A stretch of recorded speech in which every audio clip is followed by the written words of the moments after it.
fishermen think they found a seal on a floating iceberg until they get closer and realize they are. A group of fishermen go in search of crabs when they unexpectedly come upon a creature frozen on ice, floating out to sea by itself, and desperately in need of assistance.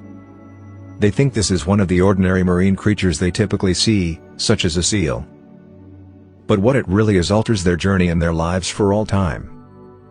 A small fishing boat is owned by Cliff Russell, Mallerie Herrian, and Ellen Russell.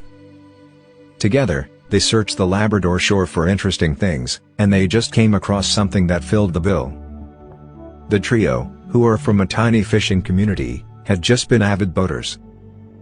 But eventually, they made the leap and launched their own fishing company to convert their pastime into a career.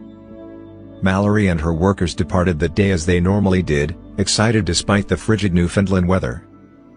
They need to remain awake and aware of their surroundings since there are numerous dangers to avoid at sea, including weather patterns and wildlife, so their enthusiasm keeps them that way. The three can bring in a variety of aquatic creatures with their fishing boat. However, when combing the frigid northern seas, they notice more than just fishing crabs. Since the crew captures hundreds of fish each day, it is not unusual for one of them to cook food for their catch while the others attend to shipboard responsibilities. Mallerie was keeping watch that day while one of her shipmates prepared to fish for shipment and food. Since Mallerie had been working on the sea for some time, she was familiar with the dangers that lurked in the open ocean. This occasionally contains large icebergs. With big pieces of Arctic ice floating south sooner and earlier, iceberg sightings are actually rising.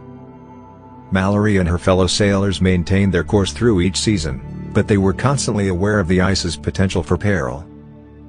To stay safe and avoid drifting near the glacier giants while the crew is in dangerous conditions, all hands must be on deck. Among the creatures that call icebergs home are polar bears, penguins, and seals. Mallerie and her crew are accustomed to seeing these animals when traveling, so as long as they avoid provoking them, they may both peacefully take in the scenery of the ocean.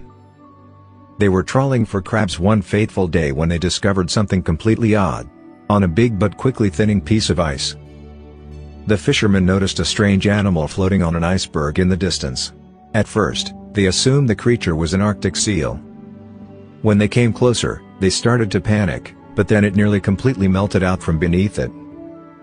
It wasn't a seal. It was justified in being terrified since the creature, which was little and hairy, didn't have much time until its frozen perch completely broke down. Because they were unsure of how this animal would respond to their presence, the crew was also frightened. The fishermen discovered they had discovered a little chilly Arctic fox when the boat got close enough. It was obvious that the fox shouldn't have been so far out at sea by itself. The fox had no choice but to stay on board until the iceberg began to drift away. The group saved the famished and freezing fox and provided it with a cozy bed made of sawdust while it continued to trek out to sea. The fox was quite scared of humans while being taken somewhere else, but after some convincing it agreed to stay peacefully aboard the boat. The fox curled up for a nap on its makeshift bed and eventually fell asleep. The fox eventually understood that the people had no malicious intent, but it remained cautious. It had no idea that those people were planning to relocate it. On the edge of a desolate hill overlooking the sea, the fishermen discovered a new home for the fox in an old doghouse. As it sniffed around the little cabin, the fox appeared to like the limited environment of its new home. The fox turned around and looked back at its human companions. It was obvious that it had not become overly reliant on people as a result of its trauma, which is excellent for its safety and health in the future.